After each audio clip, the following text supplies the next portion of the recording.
En el número 1, Venezuela, ejecuciones selectivas.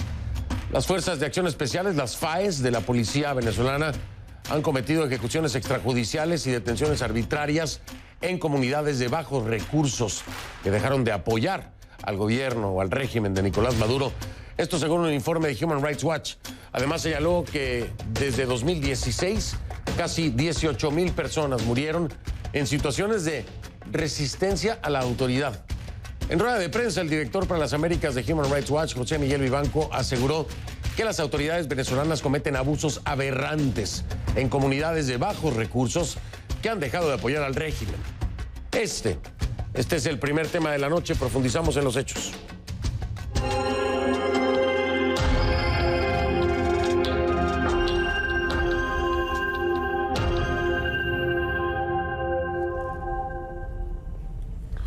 Le pido que a partir de este momento me acompañe utilizando la etiqueta numeral CONCLU HRWVZLA, es decir, Human Rights Watch Venezuela, HRWVZLA, esa es la etiqueta CONCLU Human Rights Watch Venezuela.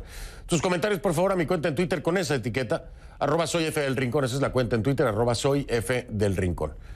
Nicolás Maduro dice que Venezuela no es una dictadura y que quien diga que en Venezuela hay una dictadura, sin importar si la persona es de derecha o izquierda, es un estúpido. Sí, eso dijo Maduro, escúchelo.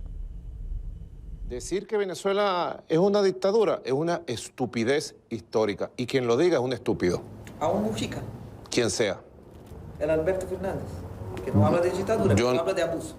Yo creo que quien lo diga, donde lo diga, es un estúpido. Y a Venezuela se respeta. Venezuela es una democracia sólida, amenazada, asediada. Y Venezuela en el momento de mayor ataque, de mayor asedio, atacarla, tratar de atacarla desde la izquierda a la centroizquierda, es una cobardía. Bueno, ya lo escuchó, eso es lo que dice Maduro, ¿no? Hoy en conclusiones les traemos un informe sobre lo que pasa en Venezuela. Nosotros se lo contamos, ustedes saquen sus propias conclusiones. Human Rights Watch denuncia hoy que desde 2016 la policía y las fuerzas de seguridad de Venezuela habrían asesinado casi a 18,000 personas por supuesta resistencia a la autoridad. Esta partecita de la resistencia a la autoridad es la justificación que viene por parte del régimen, por supuesto, ¿no? La ONG, la organización no gubernamental Human Rights Watch, sugiere que muchos de esos 18,000 asesinatos podrían constituir ejecuciones extrajudiciales.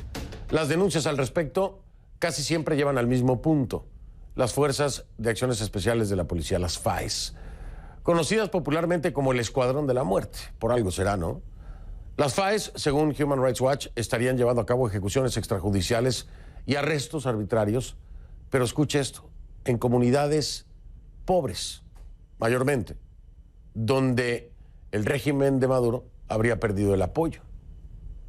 Una represión al extremo que al parecer se practica con gran impunidad.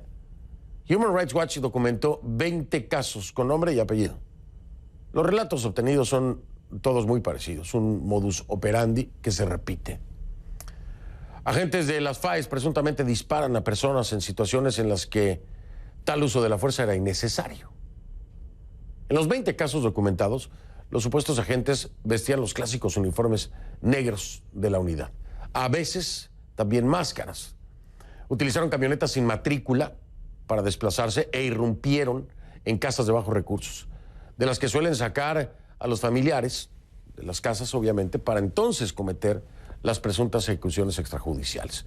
En todos los casos, los familiares denuncian manipulación de la escena del crimen y también de las pruebas, e información de prácticas como colocar armas, drogas o disparar las armas de las víctimas para demostrar que hubo resistencia a la autoridad, ¿no?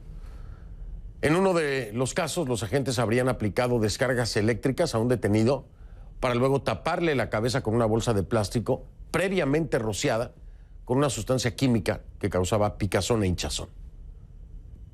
La tragedia de las víctimas no termina en esas escenas macabras.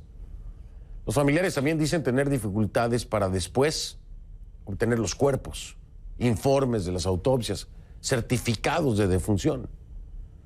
En 6 de los 20 casos analizados, los asesinados eran opositores o percibidos por el gobierno, por el régimen como tales. Human Rights Watch no tiene constancia de que se hayan investigado estos hechos.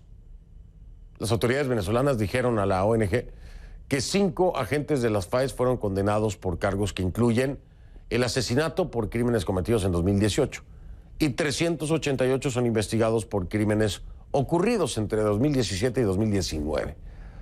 Las Fuerzas de Acciones Especiales se crearon en 2017, esto es una rama de la Policía Nacional Bolivariana. En teoría, para combatir el crimen, el terrorismo y proteger al pueblo. Como siempre lo hacemos, el equipo de conclusiones, CNN, ha intentado buscar reacciones del régimen de Nicolás Maduro sobre este informe, pero no ha respondido a nuestra solicitud. Nuevamente, Nicolás Maduro dice que Venezuela no es una dictadura y que quien lo diga es estúpido. ¿Y quién sería una persona que no ve la realidad?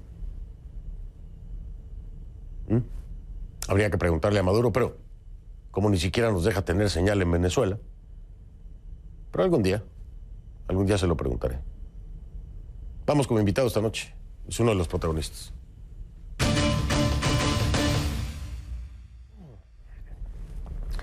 Le doy la bienvenida a José Miguel Vivanco, director de la División de las Américas de Human Rights Watch. José Miguel, ¿cómo estás? Buenas noches, bienvenido. Muy buenas noches, Fernando. Un placer estar con CNN. Gracias, un placer que nos acompañes como siempre. José Miguel, esto es brutal, ¿no? El informe que han presentado. Digo brutal por las prácticas que ya hemos descrito hace unos minutos, pero te podría decir, y estarías de acuerdo conmigo, que esto no es nada nuevo, sino que se suma incluso al propio informe de la alta comisionada de las Naciones Unidas para los Derechos Humanos, Michelle Bachelet, en donde ya se anticipaba esto.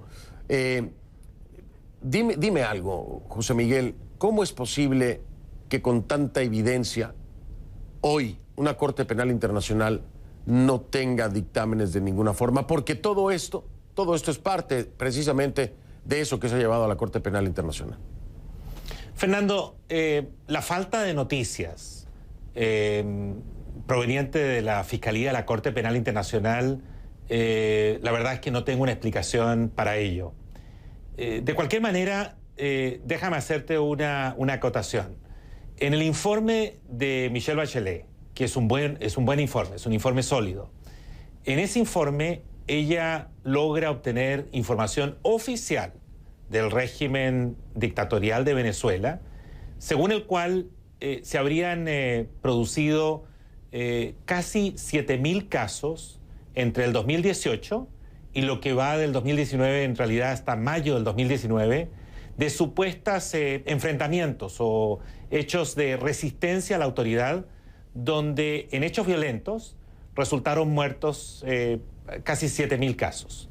Lo que este informe demuestra es que el reporte de Michelle Bachelet se quedó corto, porque nosotros logramos tener acceso a información también oficial y analizarla en el informe que damos a conocer hoy, y llegamos a la conclusión que si bien entre el 2018, es decir, el año pasado, y lo que va de este año hay casi 7.000 casos, entre el 2016 y 2017 hay 11.000 casos adicionales. Eso nos da un total de casi 18.000 casos. Casos donde las personas son asesinadas por parte de estas fuerzas de seguridad del régimen, en lo que ellos sugieren o tratan de demostrar que son enfrentamientos, pero muchos de estos casos son simples ejecuciones brutales, asesinatos a sangre fría de pobladores, personas que viven en zonas de escasos recursos, donde no hay procedimientos posteriores, no hay procesamiento a los responsables. En muchos de estos casos no solo asesinan a la persona, sino también les roban los pocos bienes que les pertenecen. Realmente estamos ante un panorama que es, yo te diría, abrumador, es desolador.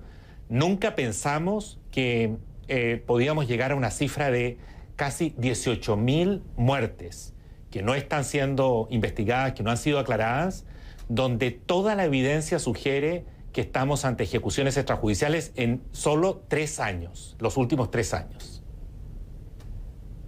En solo los últimos 3 años, claro. Muy interesante lo que nos planteas. Ya lo decías tú, aquí hay un incremento. Se quedó corto el informe de Bachelet. De 7,000 nos vamos con 11,000 más, 18,000. Pero también en el informe de Bachelet no se puntualiza lo que ha hecho este informe de Human Rights Watch. El detectar la zona o la característica de las personas que están siendo víctimas de estas presuntas ejecuciones extrajudiciales. Estás hablando de sectores como Petare, por ejemplo, que es parte precisamente de este informe como modelo en cuanto al tema de un grupo selectivo, por llamarlo así.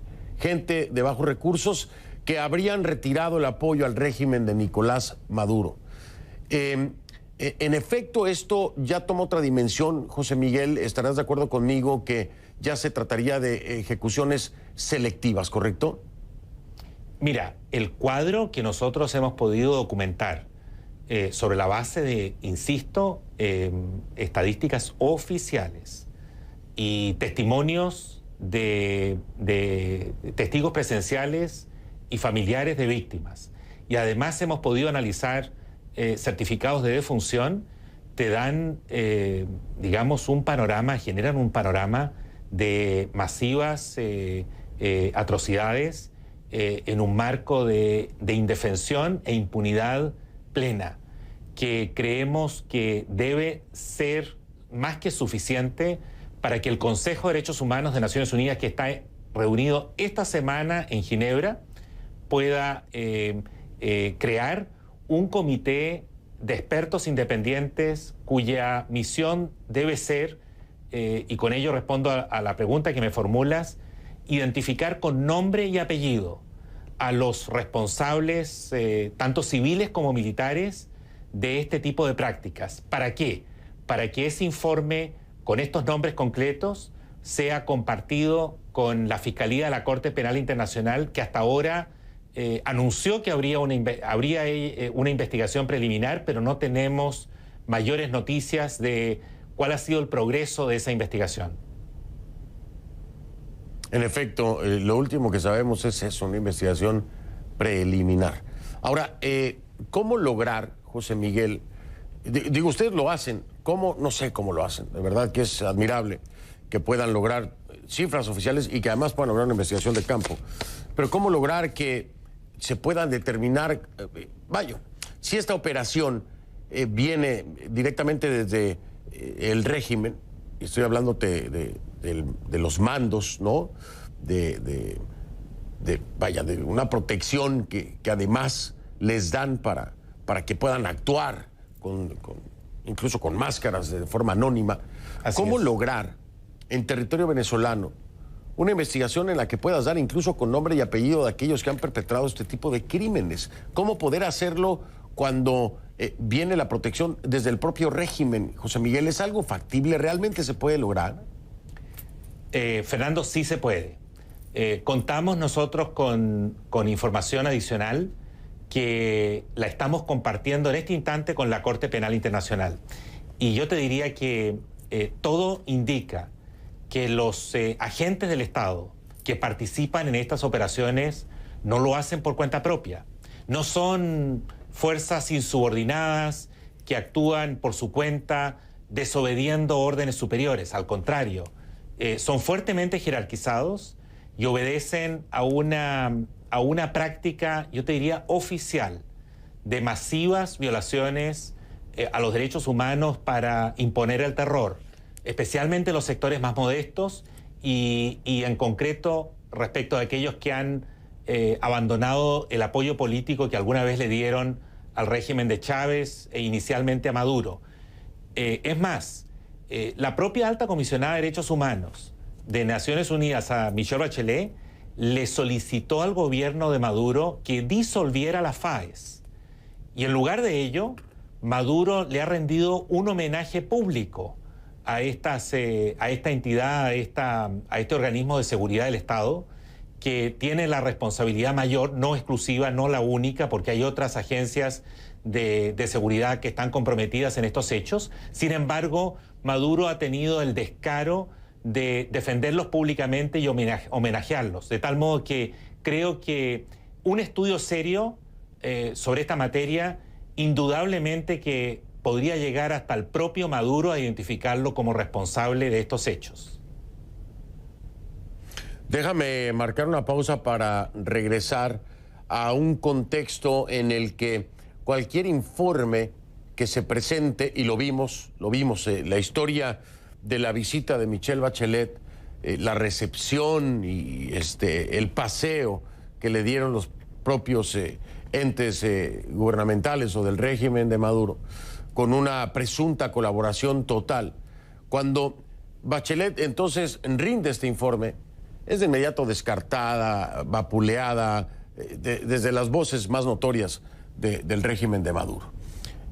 Lo mismo ocurre si se le critica y se dice que es una dictadura. Has escuchado tú, dice que es estúpido decirlo y que cualquiera que lo diga es un estúpido. Y la Corte Penal Internacional está en una investigación preliminar. Yo sé que documentar es muy importante, José Miguel, pero a lo que me refiero es que pareciera que no importa.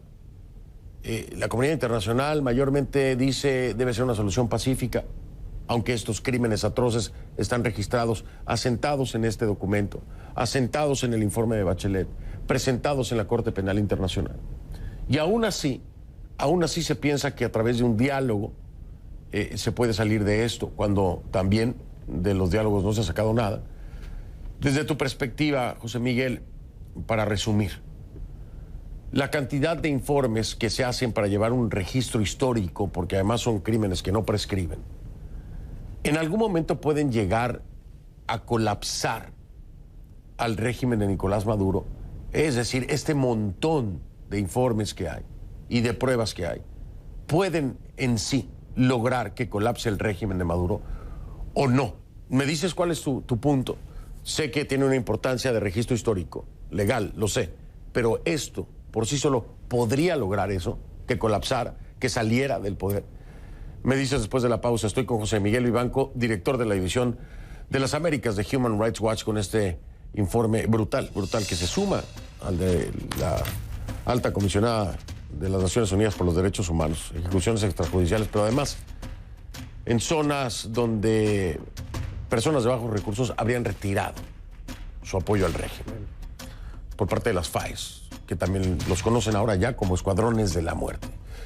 Sus comentarios y consultas de programas anteriores de conclusiones, si no los pudo ver, allá hay fragmentos de las entrevistas y de los programas en facebook.com/conclusionescnn, facebook.com/conclusionescnn. De hecho, ahí está, esa que ve ahí primerito, es la entrevista que le hice ayer a Maradiaga, en Nicaragua, en Managua, regresando a su país, y bueno, ya vio lo que pasó el día de hoy, ¿no?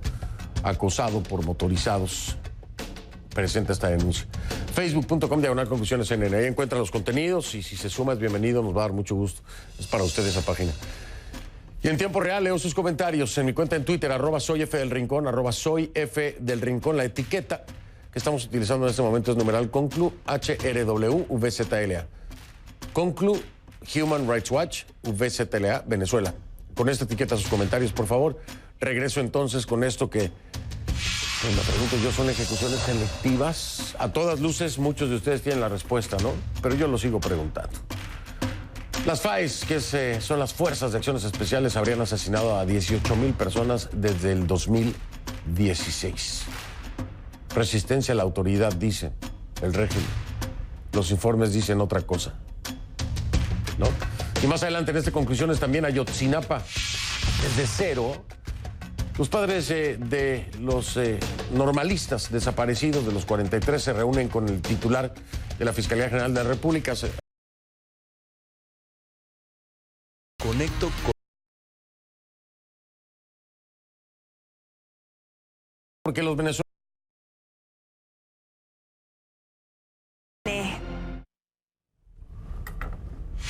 Continúo charlando con José Miguel Vivanco, director de la División de las Américas de Human Rights Watch, en torno a este informe que han presentado ejecuciones extrajudiciales en zonas de bajos recursos. Y te preguntaba, José Miguel, porque los venezolanos se lo preguntan. Dicen, Fernando, informe tras informe, ¿no? Pero las cosas no cambian.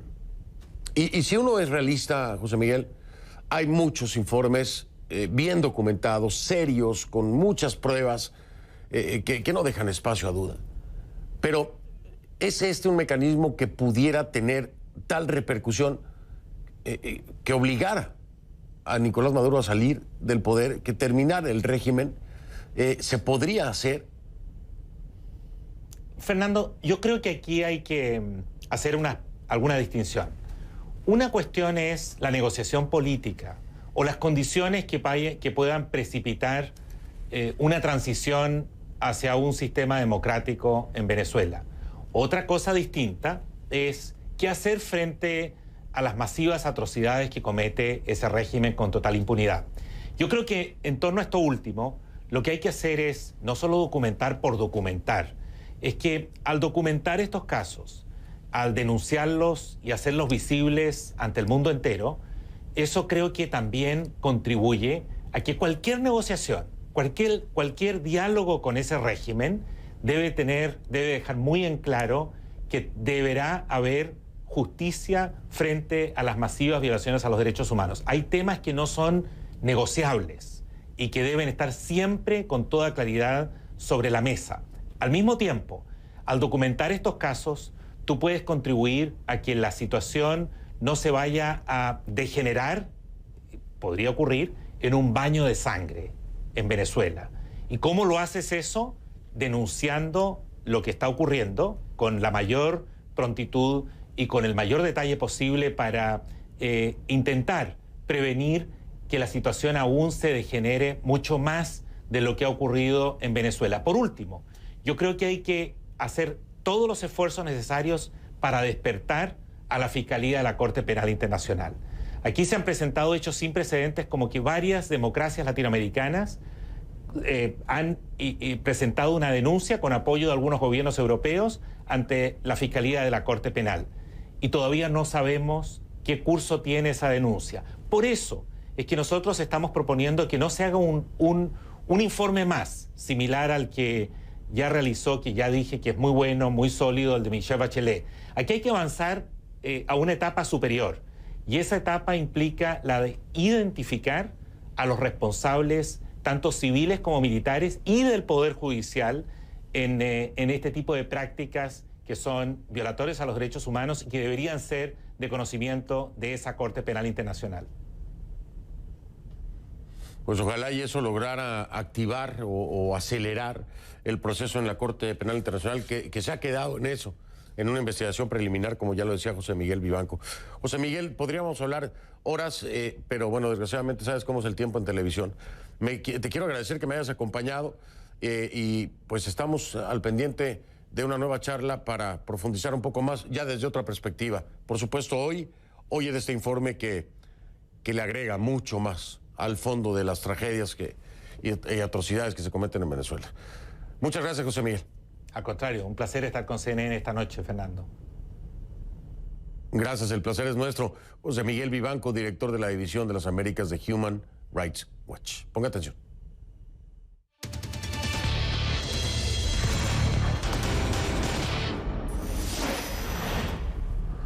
La Casa Blanca tiene un nuevo empleado, sí, se trata de Robert O'Brien, quien a partir de este miércoles se desempeña como asesor de seguridad nacional, reemplazando a John Bolton.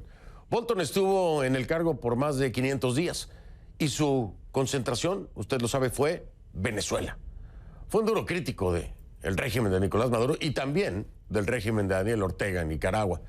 Sin embargo, detrás de bambalinas sostuvo discrepancias con Trump, algo que le costó el puesto. ¿Cómo será el trabajo de su sucesor? ¿Y cuál es su postura? ¿Cuál será su enfoque? ¿Cómo trabajará con Venezuela? ¿Cómo trabajará con el tema Nicaragua? Vamos a preguntarle todo eso a nuestra Kay Guerrero, que nos tiene, por supuesto, su reporte acá.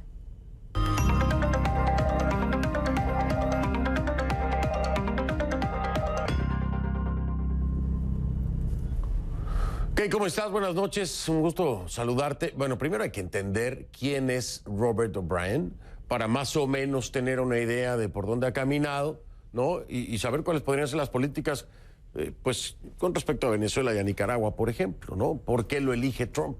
Y yo sé que todo eso lo investigaste tú el día de hoy, ¿no? Hola Fernando, buenas noches. Yo creo que lo primero que hay que saber es que O'Brien ya tenía un cargo público. Se venía desempeñando como enviado especial del presidente precisamente para asuntos de rehenes dentro del Departamento de Estado. Este cargo parece haberlo expuesto aún más en el ámbito profesional al presidente Donald Trump, con quien coordinó hace apenas unas semanas la liberación del rapero estadounidense A$AP Rocky, que como sabemos estuvo arrestado en Estocolmo luego de protagonizar una pelea callejera. Pero también ha estado encargado de casos muy importantes, liberaciones de ciudadanos americanos en Irán, en Turquía, y sus capacidades de negociación parecen haber sorprendido al presidente Trump. Ahora, esta mañana, cuando el presidente anunció el nombramiento en Twitter, resaltó que había trabajado con él largo y tendido y dijo que no tenía dudas de que haría un muy buen trabajo. También hay que añadir que recientemente O'Brien ha hecho comentarios muy positivos sobre la gestión presidencial. Y bueno, no es secreto para nadie, Fernando, que al presidente Trump le gustan los elogios. Por eso, algunos analistas han dicho a CNN que eso pudo haber influido en la decisión. Aunque O'Brien no tiene tanta experiencia en materia de política exterior en comparación a sus dos antecesores, John Bolton y H.R. McMaster, sí parece tener un récord bipartidista. Trabajó con el expresidente George W. Bush, con el expresidente Barack Obama y también con las exsecretarias de Estado Condoleezza Rice y Hillary Clinton. Sin embargo, su postura sí parece ser de derecha y de una línea muy dura. Por ejemplo, en septiembre del 2016, es decir, 2 meses antes de las elecciones presidenciales que le dieron esa victoria a Donald Trump, O'Brien publicó una colección de ensayos titulados Mientras América dormía, donde fue sumamente crítico de la política exterior de Barack Obama y donde dice que se alcance la paz a través de la fuerza, una estrategia que, según O'Brien, permitiría al presidente de este país hacer que los Estados Unidos vuelva a ser grandioso, y eso es bastante curioso porque, como lo sabemos, es el eslogan de campaña del presidente Donald Trump. Así que por allí empezaron bastante bien. Pero esta tarde, un alto funcionario de la Casa Blanca le dijo a CNN que la elección de O'Brien muestra precisamente que Trump quiere un generador de consenso en la Casa Blanca y no un fanfarrón. Esta referencia fue por el ex asesor John Bolton, con quien Trump sostuvo múltiples diferencias de política exterior, sobre todo en cómo abordar la crisis de Venezuela, pero también en casos muy específicos, Fernando, como Irán y Corea del Norte. Oye, precisamente hablando de esto, ¿cómo cambiaría la estrategia de la Casa Blanca con respecto a Venezuela con la llegada de este nuevo asesor con ese background que nos acabas de dar? Yo creo, Fernando, que antes de hablar cómo será su trabajo en la Casa Blanca, hay que destacar que aunque Bolton sí mantuvo estas diferencias con Trump sobre Venezuela, es indiscutible que fue Bolton, el que puso en el radar de Donald Trump, en el radar de la Casa Blanca, el tema de América Latina y específicamente el tema de Venezuela. O'Brien no ha sido muy vocal sobre Venezuela porque en el puesto que tenía en el Departamento de Estado, pues no le correspondía, pero sí ha tenido una postura muy dura contra gobiernos autoritarios en la región y se espera que mantenga esa misma firmeza con Venezuela, pero ya nos advierten desde la Casa Blanca y varios expertos que va a ser una línea menos beligerante. Ahora, no sabemos en qué número de esa lista va a estar Venezuela, porque antes tienen que encargarse de la actual crisis en el Golfo Pérsico entre Irán y Arabia Saudita, Fernando. Sí, definitivamente las prioridades, al menos en este momento, son otras. El seguimiento, estoy seguro que se le dará a Venezuela, pero ya no en la parte alta de la agenda como se había venido haciendo. Eso puede cambiar, quién sabe, con el tiempo. Por lo menos pero no por ahora. La papa caliente ahorita está en otro lado. Exactamente. Sí, por ahora no. Por ahora estoy de acuerdo completamente contigo. Bueno, Kate, te mando un abrazo. Pasa buenas noches. Mil gracias. Gracias, Fernando. Buenas noches. Gracias a ti, Kate Guerrero, con su reporte K. La encuentra en Twitter como @KGuerreroCNN, @KGuerreroCNN. Voy a hacer una pausa. Vamos a cambiar el tema. Voy a regresar.